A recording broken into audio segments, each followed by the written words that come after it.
Instant Kaizen, entrepreneuriat et citoyenneté. Bonsoir chers gagnants et merci d'honorer à notre rendez-vous hebdomadaire. C'est toujours un réel plaisir de vous savoir à l'écoute. Surtout, gardez l'écoute. On pratique 5S, 1, 2, 3, 4, 5S, Kaizen. Ce soir, Léon assure la mise en onde et pour vous servir, nous sommes Isidore Kemaou Fotabon, Joséphine Djengele, Donnel Mbazwa et moi-même, Jennifer Kumson. Bonsoir Isidore, comment tu vas? Bonsoir Jennifer, je vais très bien. Après un long marathon, je suis arrivé quand même à l'heure. Et je voudrais quand même m'excuser auprès de nos auditeurs parce que j'arrive exactement à l'heure alors que normalement l'esprit Kaizen voudrait qu'on arrive 15 minutes avant l'heure. Donc, même si vous ne le savez pas, même si je suis à la radio à cet instant, je viens d'arriver, ce qui n'est pas une bonne chose. Ne copiez pas cet exemple. Arrangez-vous à être toujours là au moins 15 minutes avant. Je voudrais profiter pour dire merci à monsieur Yanagida, l'expert japonais, qui m'a aidé à être même là à l'heure. Oh, c'est déjà une bonne chose de t'excuser. Excuse acceptée. Bonsoir Donnel, dis-nous, comment était ta journée? Bonsoir Jennifer, ma journée s'est très bien passée, même comme on a beaucoup travaillé. Aujourd'hui, vous savez, nous sommes en pleine formation, donc c'est pas toujours évident. Et je suis content d'être avec vos auditeurs une fois de plus. Bonsoir Joséphine, welcome. Thank you Jennifer, bonsoir. Bienvenue à tous les gagnants qui nous écoutent ce soir. Merci encore, merci d'être fidèles à ce rendez-vous. Et à vous qui écoutez l'émission pour la première fois, restez connectés, vous ne serez pas déçus. J'ai constaté que tu aimes spécialement ceux qui écoutent pour la première fois. Oui, parce qu'ils seront très intéressés par l'émission. Okay. As you all already know, this show is done with you, ladies and gentlemen, dear listeners, on 691 33 80 33 691 33 80 33. Just feel free to text us your questions and contributions, and we will be glad to read from you. Today we had a workful day, as Donnel said. Remember, we told you the Japanese experts are in Cameroon to train consultants in advanced Kaizen, a training that has been so rich. I'm sure Donnel and Isidore can attest to that. Special greetings to these experts who have been doing their best to train consultants, Mr. Kado, Mr. Hayashi, and Mr. Yanagida.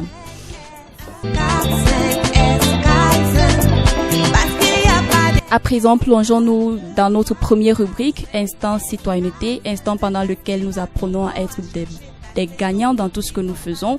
Le gagnant dit « Laissez-moi le faire pour vous », alors que le perdant dit « Ce n'est pas mon travail ». Le gagnant dit « Laissez-moi le faire pour vous », alors que le perdant dit « Ce n'est pas mon travail ». Isidore. Qui de nous n'a pas encore entendu ça chez lui, même à la maison? Un Donnel, un enfant disant « Non, c'est pas mon travail, c'est le travail de l'autre ». À l'école, et même dans les postes de travail, dans les entreprises, c'est alors pire. Chacun rejette la responsabilité sur l'autre. Alors qu'en réalité, chacun de nous a dit qu'il reconnaît ses meilleurs amis lorsqu'il est en difficulté, n'est-ce pas? C'est justement quand ça ne va pas, quand il y a quelque chose que votre collègue, votre ami, votre frère n'a pas pu faire et que vous l'aidez à faire, c'est justement la marque que vous êtes un soutien pour lui. Mais curieusement, dans notre communauté, de plus en plus, pire encore aujourd'hui qu'avant, chacun dit « Ce n'est pas mon travail ». On jette les ordures dans la rue, vous voyez une belle voiture passer, et après, paf, vous voyez les pots de banane tomber dans la rue, et la personne remonte directement sa vie. Et elle remonte sa vie, ce n'est pas sa responsabilité. Isaac a mis là pour ramasser les ordures. Vous demandez à quelqu'un d'aller jeter les ordures à la poubelle, on a mis les bacs à ordures partout, mais les gens viennent et lancent les ordures au sol. Si le gars d'Isaac Amki est là parle, c'est ton travail, tu es payé pour ramasser.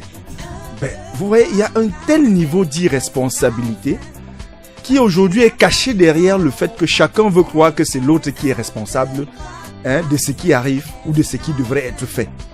Et ça, c'est l'attitude des perdants. De toujours dire, ce n'est pas mon travail. Parce qu'en réalité, lorsque vous le faites, vous devenez comme un muscle qui s'atrophie.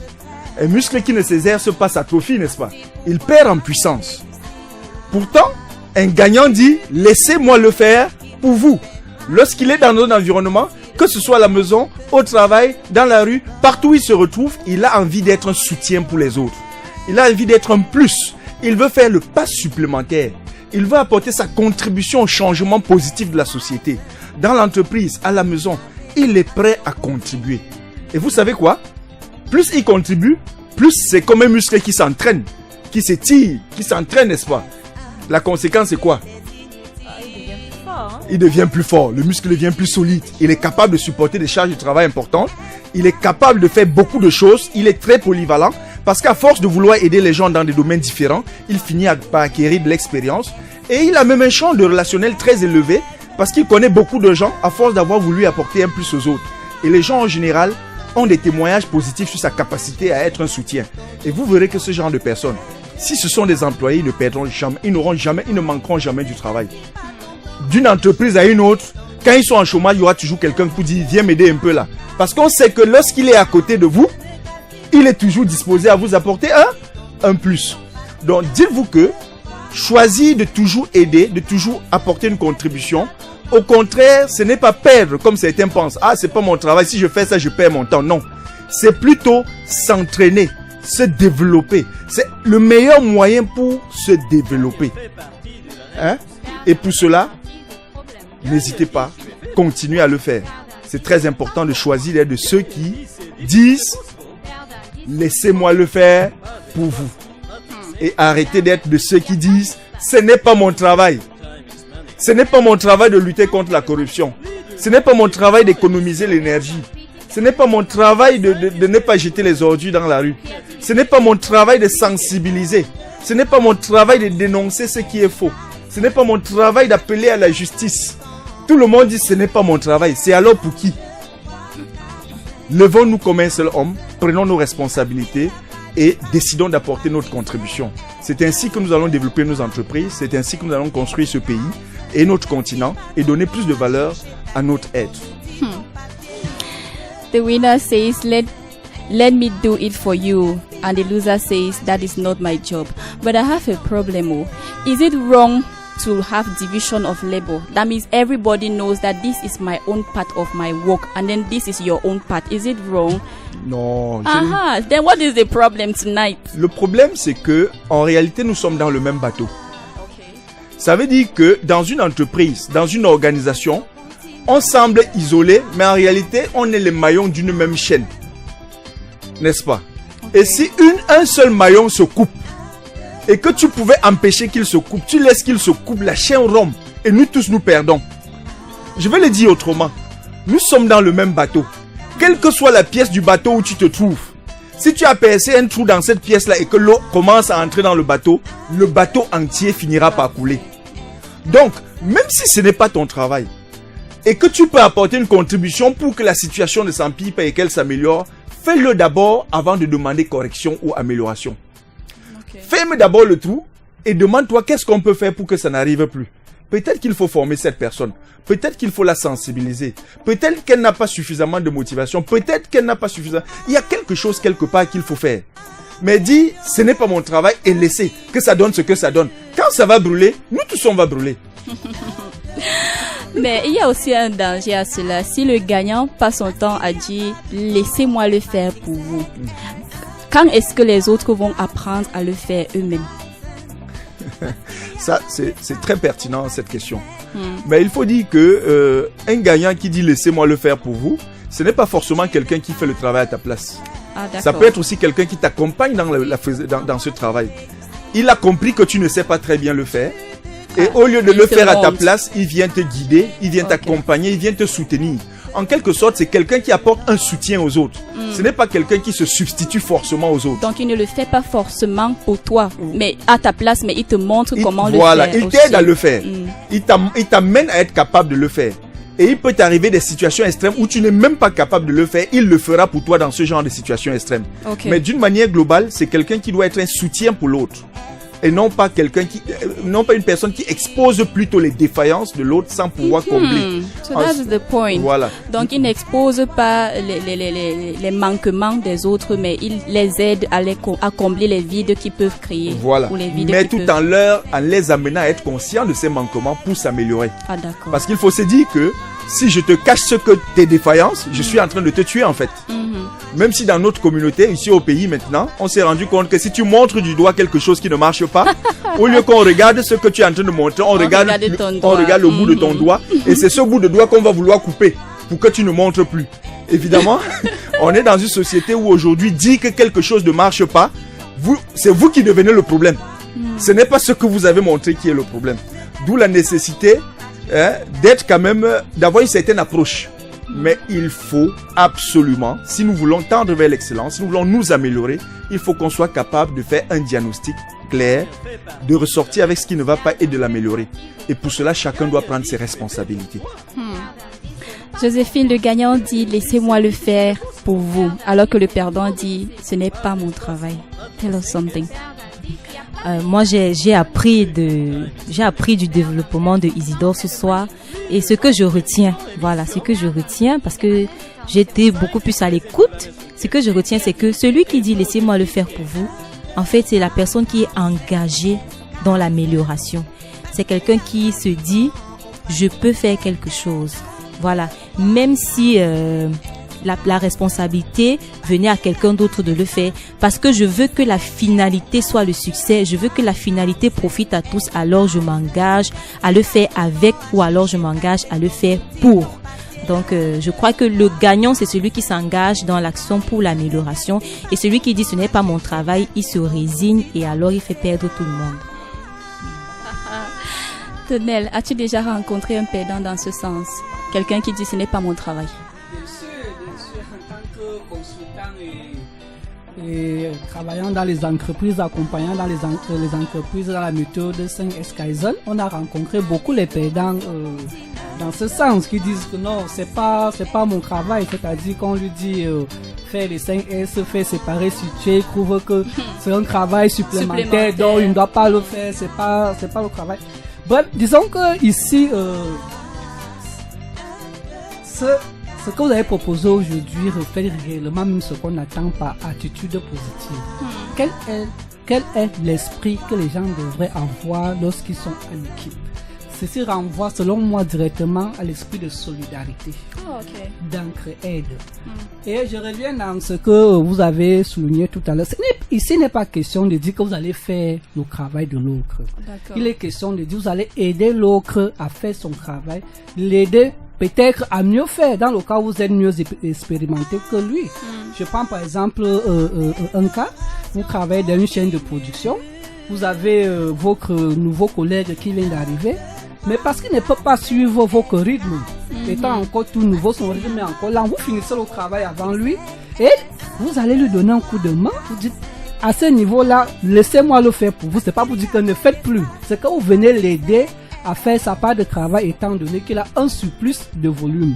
Par exemple, vous êtes en mission, il y a une urgence qui arrive devant, après vous, votre chef a besoin d'un dossier urgent, vous appelez votre collègue, est-ce que vous pouvez me rendre ce service? Il n'a pas dit non, je ne peux pas aller déposer ce dossier parce que c'est pas mon travail. C'est cet esprit que nous sommes en train d'encourager et le concret que nous sommes en train de fustiger.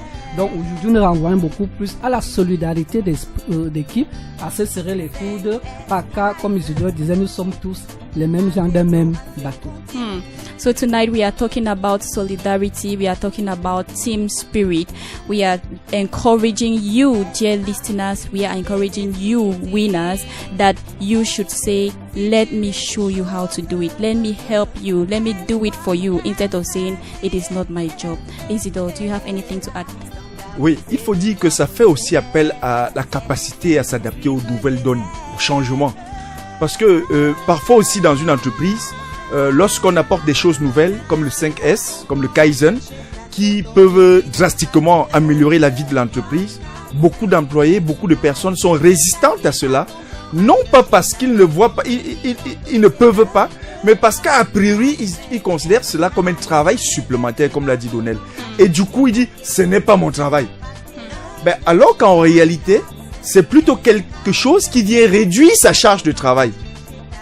Donc vous voyez, en fait, on a donc face de nous une situation où quelqu'un a un problème, vous apportez la solution à son problème, mais il n'est même pas capable de se rendre compte que c'est la solution parce qu'il a totalement fermé son esprit à une amélioration quelconque ou à un changement. Voilà. Donc, il est important d'être flexible, d'avoir cette capacité à essayer de nouvelles choses pour voir si ça ne peut pas améliorer notre situation. Ne pas toujours faire comme d'habitude parce que c'est comme ça qu'on nous avait appris. Alors on a toujours fait comme ça. Mon grand-père faisait comme ça. Mon père a fait comme ça. Et moi aussi je continue à faire comme ça. C'est comme ça que nous on a toujours réussi. Mais ils disaient ça, tu ne vois rien qu'ils ont vraiment réussi d'exceptionnel. Ça veut dire pendant ce temps, les pays évoluent. Je vais rappeler que au début des années 50-60, le Cameroun a aidé un pays comme la Corée du Sud, qui à hauteur, je crois, de $500,000 à l'époque, pour aider la Corée du Sud, qui était un pays du même niveau ou un peu plus pauvre que le Cameroun. Mais aujourd'hui, la Corée du Sud, l'homme le plus riche de la Corée du Sud est peut-être plus riche, a peut-être plus de budget que le budget du Cameroun. Pourquoi? Parce que pendant que les autres sont ouverts aux nouvelles choses, se demandent qu'est-ce qu'ils peuvent faire pour améliorer, quel est le pas supplémentaire qu'ils peuvent faire pour que ça change positivement pour tout le monde. Au lieu de se demander cela, chacun se demande qu'est-ce que je peux faire pour que ma situation soit meilleure que pour l'autre. Ben au final, c'est un peu comme cette histoire de Corona. Si nous ne choisissons pas de travailler tous ensemble, de porter nos masques, d'adopter des attitudes qui vont barrer la route à cette maladie, et que chacun dit, ok, moi je peux m'enfermer dans mon petit coin, je ne me vaccine pas, je ne me soigne, je ne fais rien, je ne porte pas de masque. Au final, ça va nous rattraper nous tous. Donc il faut faire le pas supplémentaire. Il ne faut pas dire ce n'est pas mon travail. Nous devons sensibiliser. Nous devons accepter de réfléchir sur des nouvelles manières de faire. Nous devons tester de nouvelles choses qui peuvent nous aider. Nous devons contribuer au développement de nos entreprises. Sans dire ce n'est pas mon travail, c'est pour le DG. Si vous avez une bonne idée, proposez. Vous voyez, cette attitude-là va au-delà d'une simple façon de faire, d'aider quelqu'un, mais ça va au-delà. Ça va jusqu'à votre capacité à apporter une solution, à votre capacité à proposer de nouvelles choses, à votre capacité à être responsable. Ça appelle à la responsabilité sociétale. À ne pas se dire, c'est les chefs qui ont à faire, c'est le président de la République qui doit faire, c'est les autorités seules qui ont à faire. Nous, on est là plutôt pour consommer et pour leur poser des problèmes. Ainsi, nous n'avancerons pas. Ils sont là pour nous représenter. Donc, nous devons les aider dans ce qu'ils ont à faire. Aussi bien dans l'entreprise que dans nos familles, que dans la société tout entière. So at times, dear listeners, you can even have proofs that this job is not yours or that you are not the one who was in charge of doing this specific thing. But always being right is not always the best option. Donc avoir raison n'est pas toujours la meilleure chose. So what we are encouraging tonight once again is team spirit. Work as a team. If you identify any lack, be ready to meet up and help. Amélioration continue.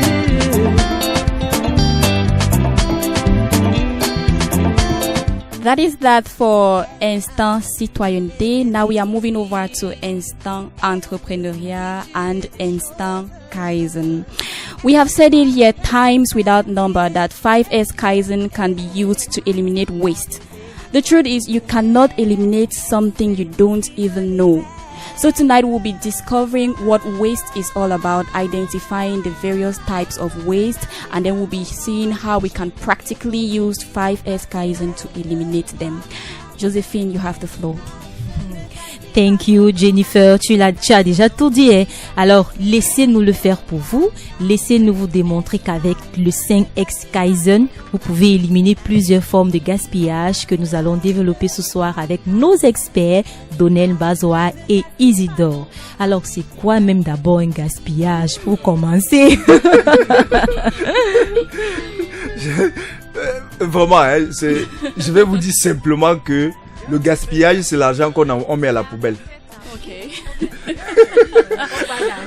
Oui, vous imaginez à quel point l'argent est important. Hein? Oui. On travaille dur pour l'avoir, n'est-ce pas? Oui. Et imaginez-vous qu'après, on prend ces billets-là, on met dans la poubelle. Ça fait mal, non? Intentionnellement, quelqu'un ne peut pas prendre l'argent et jeter dans la poubelle. Mais pourtant, c'est ce que nous faisons au quotidien. Pas intentionnellement, non. Ce n'est pas intentionnel. Ils le font intentionnellement, mais inconsciemment. Ok. Oui, Là, ça devient compliqué. Non, Ça plus dit qu'il pose simplement un acte tout à de l'heure. manière intentionnelle, mais il n'est pas toujours conscient des conséquences de cet acte. Ah, d'accord. C'est pour ça qu'il dit il le faut intentionnellement, mais inconsciemment.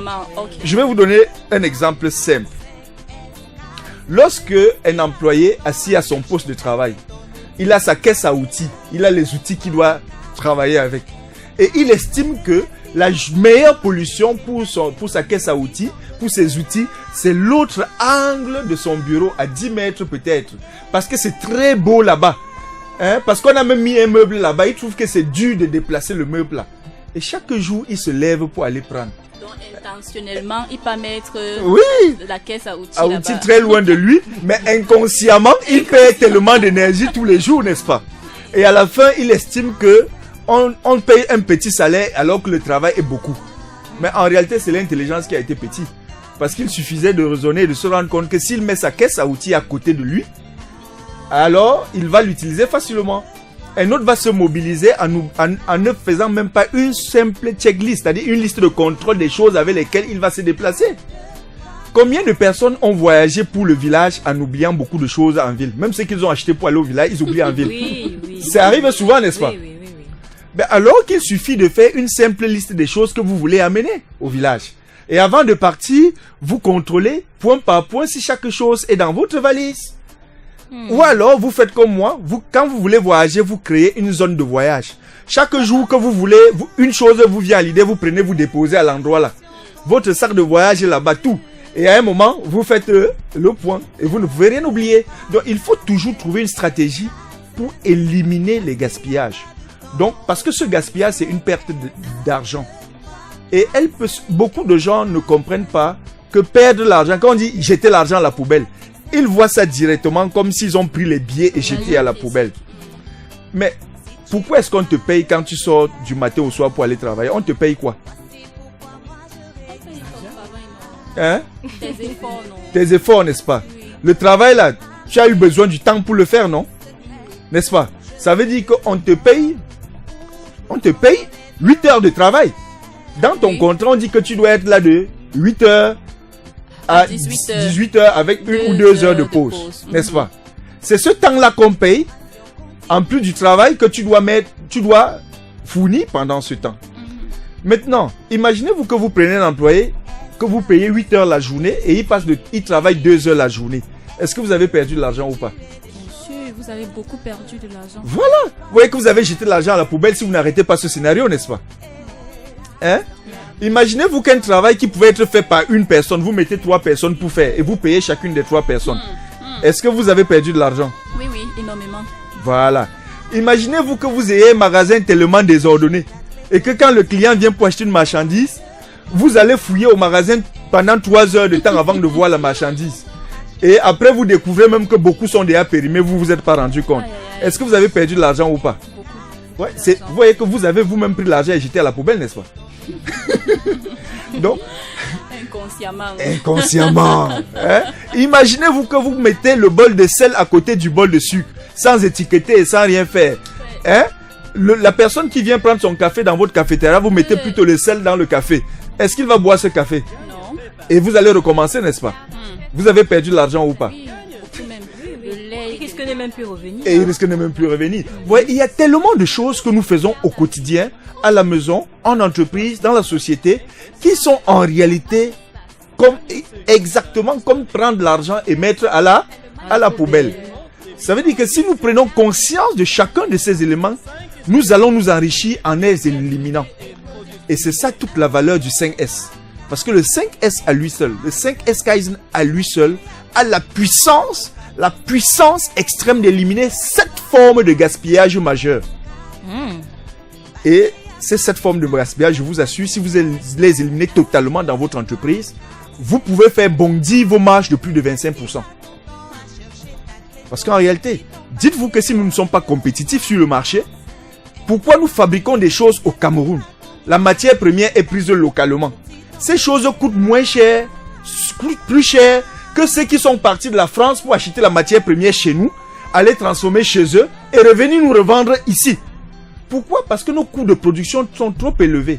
Et ces coûts de production trop élevés sont liés aux différentes formes de gaspillage qui font que nous payons trop de choses qu'on n'aurait pas dû payer. Et pour donc supporter nos charges, nous augmentons ça dans notre coût de vente. Et du coup, nous ne sommes pas compétitifs. Et naturellement, gaspillage est très proche de non-qualité. Parce que plus on fait les erreurs, moins on fait la qualité. Et là aussi, on ne sera pas compétitif ni sur la productivité, ni sur la qualité. Et c'est là où le 5S Kaizen est la solution magique. Si vous appliquez rigoureusement le 5S Kaizen, vous allez améliorer d'abord votre productivité, mais aussi la qualité de vos produits et services. Voilà. Voilà en quelque sorte comment on peut définir le gaspillage et créer la relation entre l'élimination des gaspillages et le 5S Kaizen. Merci Isidore pour cette précision. Je ne sais pas si Donnel a autre chose à ajouter, à apporter. Oui, l'image, elle est très parlante. C'est-à-dire le gaspillage, c'est comme jeter de l'argent à la poubelle. Et ici, on va un peu prendre l'exemple de quelqu'un qu'on va demander de courir avec les autres. Lui, il court. Il a son sac à dos, il a des objets remplis dans son dos, il porte quelque chose sur la main. Est-ce que c'est vraiment nécessaire de courir dans cet état? Comparativement aux autres qui n'ont rien, qui sont assez légers. Donc c'est un peu à cette image-là que renvoie le gaspillage. C'est se débarrasser de tout ce qui vous rend lourd et qui vous empêche de pouvoir faire la compétition avec les autres. Et généralement, ces autres-là qui ont eu la chance d'être moins légers que vous, et donc vous ne pourrez jamais les rattraper si vous ne vous libérez pas, vous ne vous débarrassez pas de ces gaspillages afin d'être compétitif. Très belle illustration, Donnel, merci. Oui, Joséphine. Vraiment, cette illustration de Donnel, elle est vraiment, parce qu'il dit là, quand vous avez des gaspillages dans votre organisation, vous êtes comme quelqu'un qui va au marathon avec un fardeau sur lui.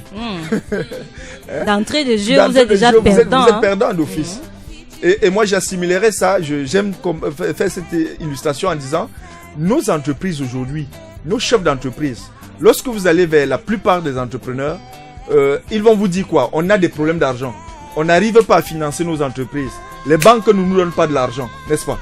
Ça, c'est l'un des principaux problèmes qu'ils vont poser. Mais en réalité, si vous les observez très bien, on peut les comparer. Dans certaines mesures, ils ne sont pas tous comme ça. Il y en a qui font bien leurs affaires aussi. On peut comparer certaines de ces personnes aux gens qui veulent aller puiser de l'eau avec un panier. Le panier, par essence, a beaucoup de trous.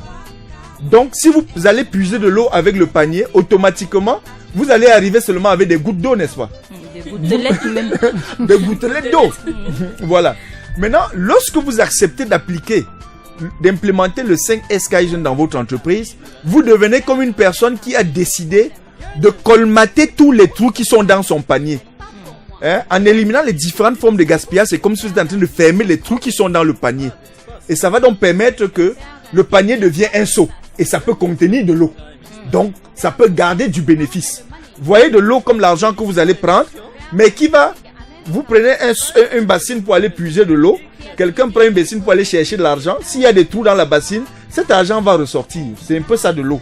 Si vous donc voulez avoir de l'eau, donc de l'argent dans votre bassine, il faut fermer tous les trous par lesquels cet argent sort. Et ces trous-là, dans l'entreprise, ce sont les différentes formes de gaspillage. Idéalement, lorsqu'une entreprise fait 100 millions de chiffre d'affaires, non, n'allons pas à 100 millions. Il y a les TPE ici. Quand une entreprise fait 1 million de chiffre d'affaires, il ne faut pas que les plus jeunes entrepreneurs pensent que c'est l'affaire des grands. Quand maman fait même 100 000 de chiffre d'affaires là, dans son petit commerce. C'est raisonnable, non? En réalité, le chiffre d'affaires qu'elle a vendu en un mois 100 000, ce n'est pas 100 000 de bénéfices qu'elle a eu, n'est-ce pas? Elle a payé un loyer. Elle a dépensé le taxi. Elle a acheté la matière première. Elle a fait beaucoup de petites choses, n'est-ce pas? Pour fabriquer ses beignets et revendre. Ou alors fabriquer son jus de ginger, je ne sais pas. Donc, si elle dépense dans ces 100 000 là, il y aura une petite partie qui sera le profit. Il y aura une autre partie qui seront des services qu'il faut qu'elle rende automatiquement. Acheter l'emballage pour emballer les beignets, ce genre de choses. Ça ne lui rapporte pas de l'argent, mais c'est nécessaire pour satisfaire son client. Il y aura maintenant des choses qui ont permis qu'elle gagne de l'argent, qui ont créé de la valeur. Comme pétrir sa farine pour fabriquer le beignet. Vous voyez? Et à côté de tout ça, il y aura maintenant des choses qui ne servent à rien. Quand elle faisait les beignets là, elle tournait beaucoup, elle perdait beaucoup de temps. Elle se levait pour aller chercher les assiettes loin là-bas. Quand on finissait de manger les beignets, il n'y avait personne pour laver les assiettes. Quand le client vient, elle dit attendez d'abord. Elle se lève elle-même pour aller laver les assiettes. Entre-temps, ceux qui sont pressés partent. Tout ça, c'est les opérations sans valeur ajoutée. Idéalement, sur les 100 000 de chiffre d'affaires, peut-être elle gagne 10 000. Vous voyez? Et elle est déjà contente de ça, elle croit que c'est bon. Et elle se dit que c'est comme ça que le business marche. Mais si elle analyse bien son activité, elle va se rendre compte que ce qui lui permet de produire ses beignets, juste acheter sa farine, l'huile et autres, pétrir, en brut là, ça lui donne, elle dépense seulement 50 000. Donc normalement, en principe, elle devrait gagner 50 000. Maintenant, pourquoi elle ne gagne pas 50 000? Parce qu'il y a beaucoup d'autres choses qu'elle fait, n'est-ce pas? Oui. Idéalement, il faut éliminer au maximum ces choses. De manière à ce que, presque, s'il y a moyen de diminuer tous, en sorte qu'il ne reste que ce qui crée de la valeur. Et si vous arrivez à ça, si ce qui crée de la valeur coûte 50 000 et que vous vendez à 100 000, vous bénéficiez directement 50 000. Et ça, c'est pas difficile. C'est pas impossible, j'allais dire. Il suffit simplement d'identifier toutes les choses que vous faites et qui ne vous rapportent rien. Et on va classifier ce genre de choses en 7 catégories. Et c'est ça qui va être les 7 formes de gaspillage qui peuvent être éliminées par le 5S Kaizen.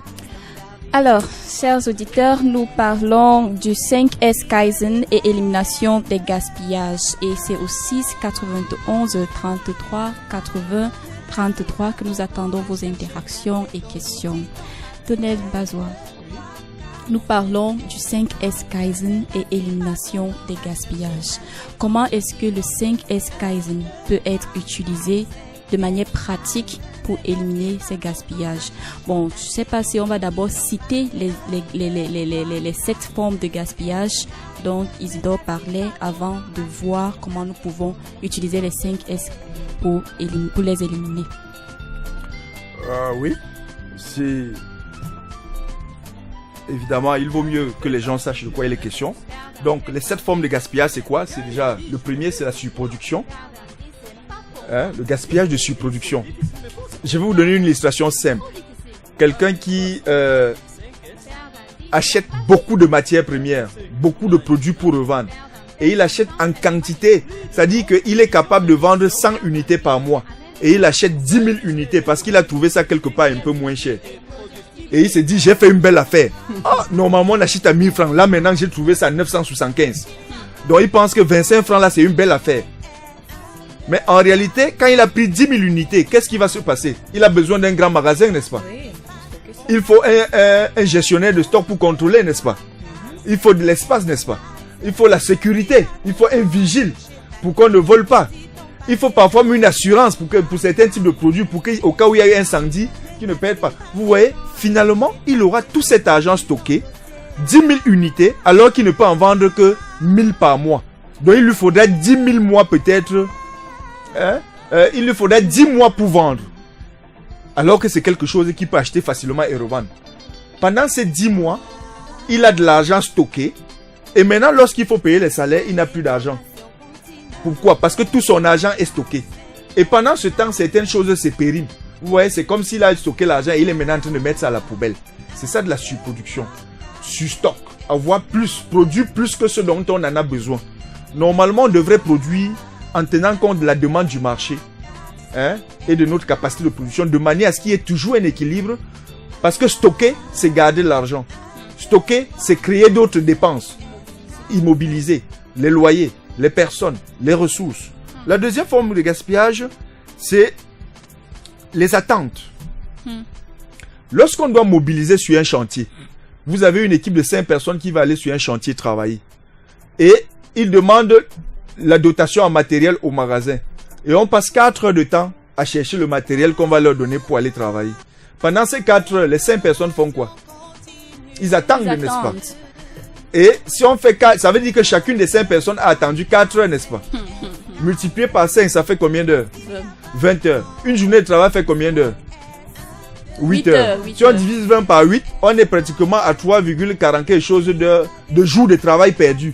Vous voyez? Juste parce que une personne, on n'a pas bien rangé le magasin, les gens ont passé leur temps à attendre et par conséquent, ça a fait perdre de l'argent à l'entreprise.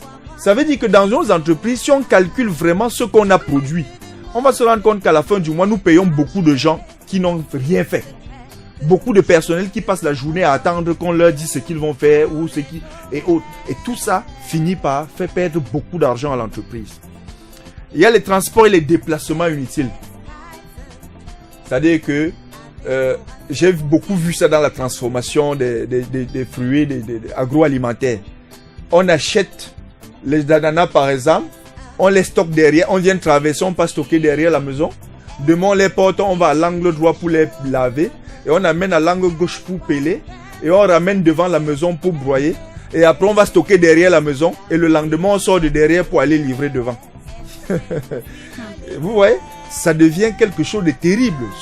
On passe le temps à transporter à gauche, à droite et on a l'impression qu'on a besoin de beaucoup de personnes pour travailler, alors que si on organisait ça de manière à une chaîne fluide, la même personne pouvait faire plusieurs postes de travail et de manière coordonnée pour qu'on n'ait pas à faire des mouvements d'aller et de retour dans tous les sens.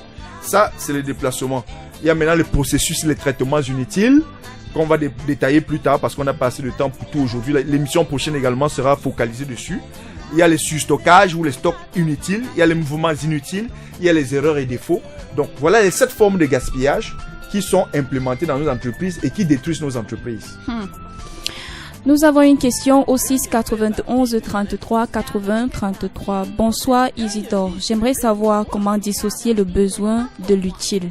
Car on se rend compte que lorsque nous ne faisons pas la part de ces deux choses, nous ne pourrions pas nous éloigner du gaspillage. Le message nous vient de Badebana. Bonsoir Badebana, merci de nous écrire.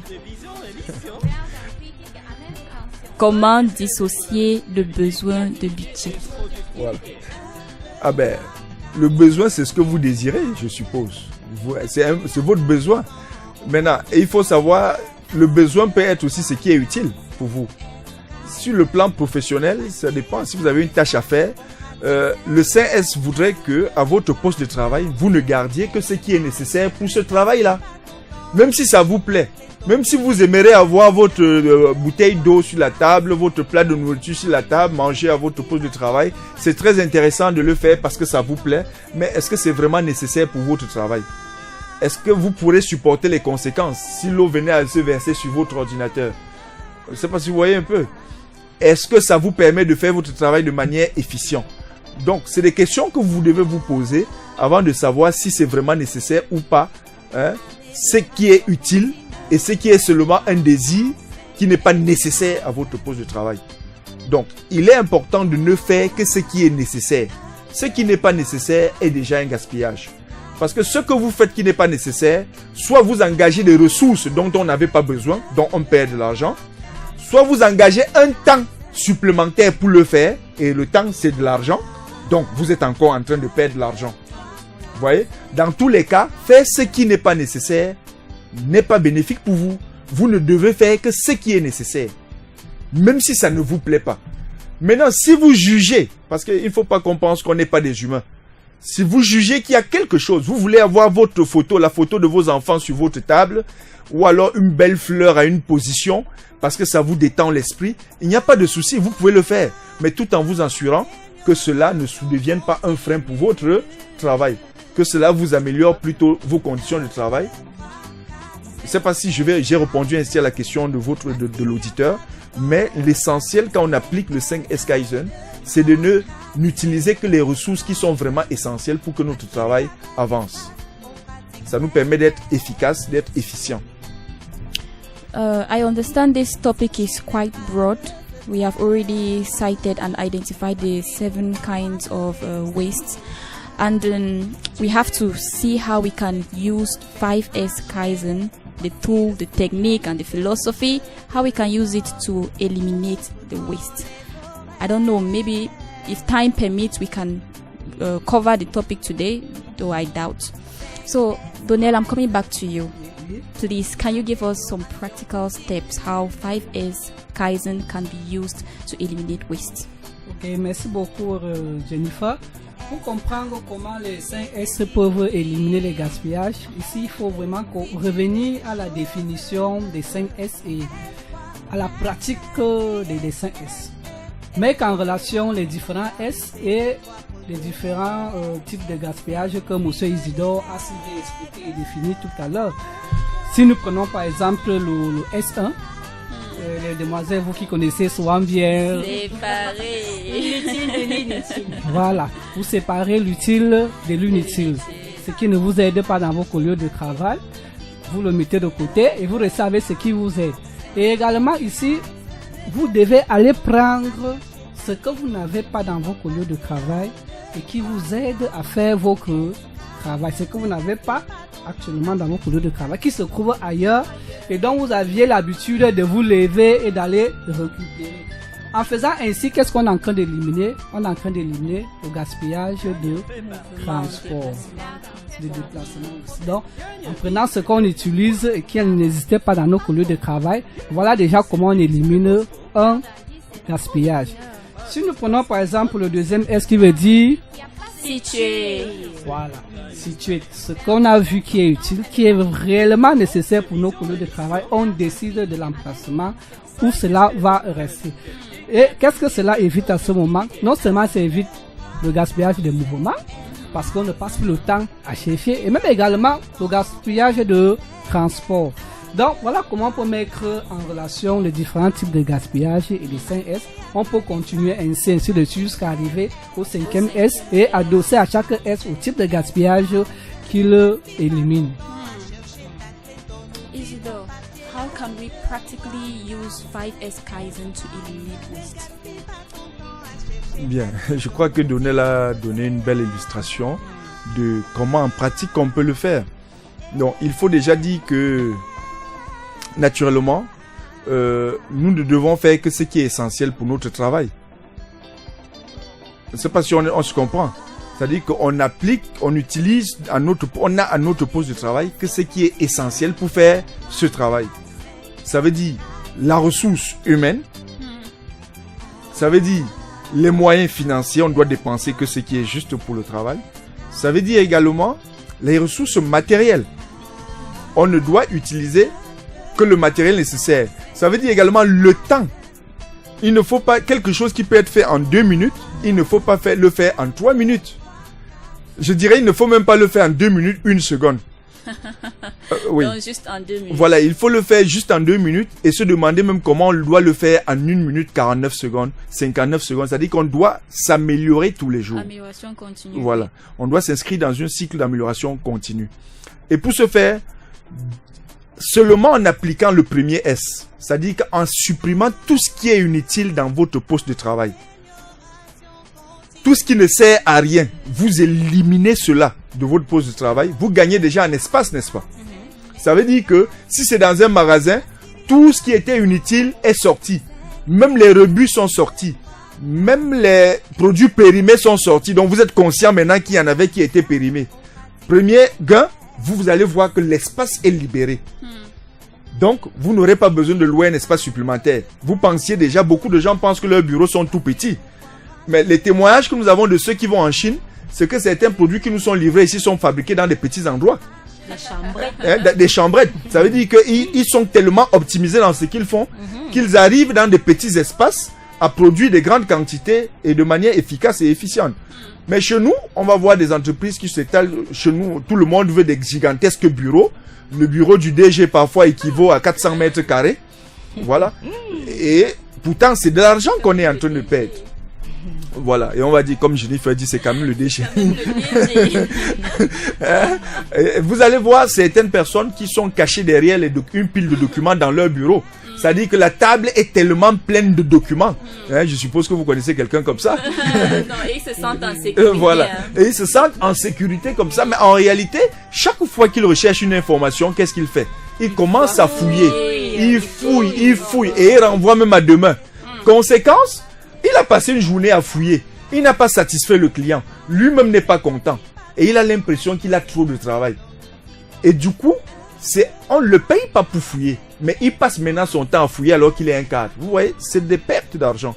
Donc, juste en éliminant tout ce qui est inutile à votre poste de travail, vous vous sentez léger.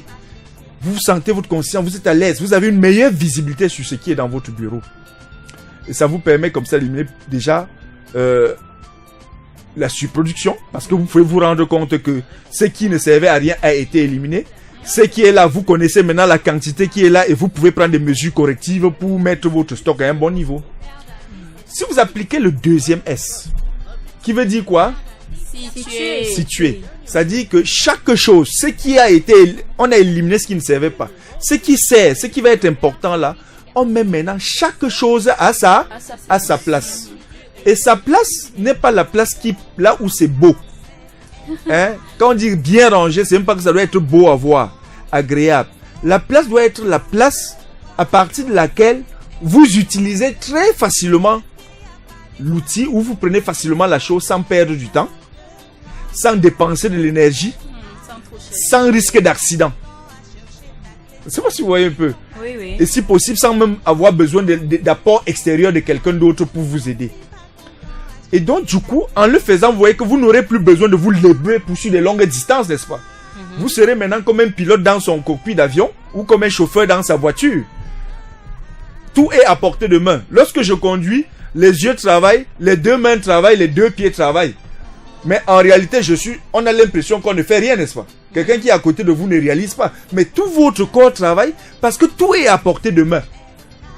Et si on met tout à portée de main, du coup, l'employé ne se déplace plus. Ça élimine les déplacements. Donc, les temps qu'on perd pour se déplacer. Et si on calcule dans certaines entreprises, ça prend 25% du temps de l'employé. Ça veut dire que vous lui payez 25% du salaire pour qu'il se déplace. Donc, pour qu'il ne crée pas de valeur. En rangeant bien à la bonne position et en étiquetant, ça va vous éliminer les erreurs, n'est-ce pas? Oui, oui. Donc, on ne va plus prendre le sel pour mettre dans le café à la place du sucre. Donc, on ne perdra plus des tasses de café ou des repas ou des choses parce qu'on a commis une erreur. Vous voyez? On gagne déjà, on récupère cet argent. On vous commande un bois en bibinga, vous livrez le bilinga parce que ça se ressemble alors que l'un est 2-3 fois plus cher que l'autre. Ce genre d'erreur, vous ne l'aurez plus. En nettoyant, en appliquant le troisième S aussi, qui consiste à nettoyer soigneusement et en contrôlant si c'est encore en bon état, du coup, vous allez vous rendre compte quand est-ce que votre machine ou votre équipement commence à se détériorer. Et du coup, vous allez prendre les mesures correctives pour la maintenance, pour l'entretenir. Au lieu que maintenant la machine s'arrête pendant votre production et vous êtes obligé de ne plus être capable de livrer votre client, c'est vous-même qui allez maintenant planifier le jour où vous allez arrêter la machine, peut-être après avoir commandé la pièce. Vous voyez que appliquer le C5S vous a permis de ne pas arrêter votre machine, de ne pas avoir des temps d'attente. N'est-ce pas? Donc, on peut aller du premier au troisième S, comme a dit Donnel. Les trois premiers S là suffisent pour éliminer toute cette forme de gaspillage. Le quatrième et le cinquième S sont des S de soutien aux trois premiers. On vous dira la standardisation, comme je l'ai dit la semaine dernière, revêt trois formes. Consiste à faire en sorte que les trois premiers S qu'on a déjà, tel qu'on a éliminé l'inutile ne revient plus. On a bien classé chaque chose à la position pour optimiser son travail. Ça doit rester comme ça. On a bien nettoyé et on a contrôlé. On continue à faire la même chose. Donc, ça veut dire qu'on a standardisé à ce niveau les trois premiers S. Mais pour le faire, il y a beaucoup de choses que vous pouvez faire. Faire des modes opératoires, des fiches de poste, des notes d'ascension, des primes de promotion, des encouragements, des félicitations, des réunions de travail. Et tout cela doit être suivi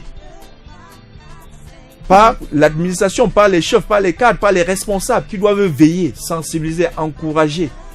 Donc le quatrième et le cinquième S que sont la standardisation et le suivi des règles sont des éléments de soutien qui permettent de maintenir à un certain niveau de standard ce qui a été fait dans les trois premiers S et de vulgariser ça dans l'organisation de manière à ce que dans tous les postes de travail on fasse la même chose. Et en le faisant, vous éliminez les 7 formes de gaspillage. Maintenant, quand vous l'avez fait, vous aurez peut-être l'impression que vous n'êtes pas en train d'éliminer. Parce que si vous le faites sans mesurer les indicateurs, parce que le Kaizen est aussi scientifique. Je vous ai dit ici, chers auditeurs, que le Kaizen revêt 5 formes. Pour qu'on dise que vous faites le Kaizen, il faut que ce soit participatif. Vous devez impliquer vos collègues, vos collaborateurs. Ce n'est pas le one-man show du chef qui impose aux autres. Il faut que 2, ce soit continu. Vous devez le faire tout le temps. Même si c'est petit. Ne cherchez pas à faire beaucoup. Mais tout le temps, vous devez faire un peu. Restez dans cette continuité-là. 3, il faut que ce soit mesurable. Et c'est là où je voulais arriver. C'est-à-dire scientifique. Ça veut dire quoi? Avant que vous n'appliquiez le 5S, vous cherchiez par exemple les outils dans votre magasin, ou alors quand un client passait une commande, vous faisiez combien de temps pour lui livrer sa commande? Vous devez noter ce temps. Les mesures de 5S que vous appliquez Vous devez vous fixer un objectif et vous améliorer tous les jours. Et vous allez voir qu'en l'appliquant, peut-être vous faisiez 2 heures pour livrer un client. Vous allez commencer à faire 1h50 minutes. Après 1h40, si vous continuez dans cette logique, vous allez finir par atteindre 1h, voire même 30 minutes. Et c'est à ce moment que vous allez réellement prendre conscience de l'avantage du 5S. Donc si vous appliquez seulement, sans toutefois mesurer, suivre pour voir les indicateurs qui vous permettent de vous améliorer. Et les indicateurs pertinents par rapport à votre activité. Voilà. Si c'est votre taux de stock, est-ce que c'est vos délais de rupture le niveau de rupture de stock? Est-ce que c'est les délais de livraison? Est-ce que c'est le temps d'attente du client? Si c'est dans une boutique, combien de clients vous pouvez livrer en même temps? Parce que parfois, il y a beaucoup de gens dans une boutique, d'autres finissent par partir parce que le boutiquier est en train de chercher la marchandise, n'est-ce pas? Alors que si tout était bien rangé, il servirait ses clients avec une plus grande fréquence et il serait capable de conserver tous ses clients. Donc, vous voyez, le 5S impacte directement notre activité. Même le boutiquier du quartier l'applique et il vend mieux et plus. Et il n'a pas de rebut ni de produits périmés parce qu'il est suivi à la loupe. Dans les caractéristiques du 5S, tu as dit le 5S doit être participatif, continu, mesurable. En 4e et en 5e, tu n'as pas donné. Voilà. Très bien. 5e, le 4e, c'est que ça doit être le moins coûteux possible. Le moins coûteux. C'est-à-dire qu'on doit le faire avec ce qui est à notre disposition. On doit utiliser nos moyens. Ça ne sert à rien. Vous ne pouvez pas dire que vous faites le 5S Kaizen et vous dites pour que ça s'améliore, il faut que j'achète une nouvelle machine. Pour que ça s'améliore, il faut qu'on loue un nouveau bâtiment. Parce que c'est celui-ci est déjà trop petit. Non. Il faut se demander comment je peux optimiser avec ce que j'ai. Et vous allez vous rendre compte que dans la vie, chaque fois on pense que il faut qu'un apport extérieur vienne. Quel que soit le problème que vous avez, si vous résistez, vous allez pouvoir trouver des solutions en vous. Dieu nous a donné une mémoire, une capacité exceptionnelle. Il suffit qu'on décide de l'utiliser en étant participatif avec nos collègues, on réfléchisse dans notre environnement de travail, on va réussir à trouver une solution qui ne va peut-être pas nous faire marcher à 100%, mais qui va nous faire progresser déjà peut-être de 10%. Et si c'est continu, vous êtes d'accord avec moi que 10%, au bout de quelques mois, on peut atteindre 100%. Voilà.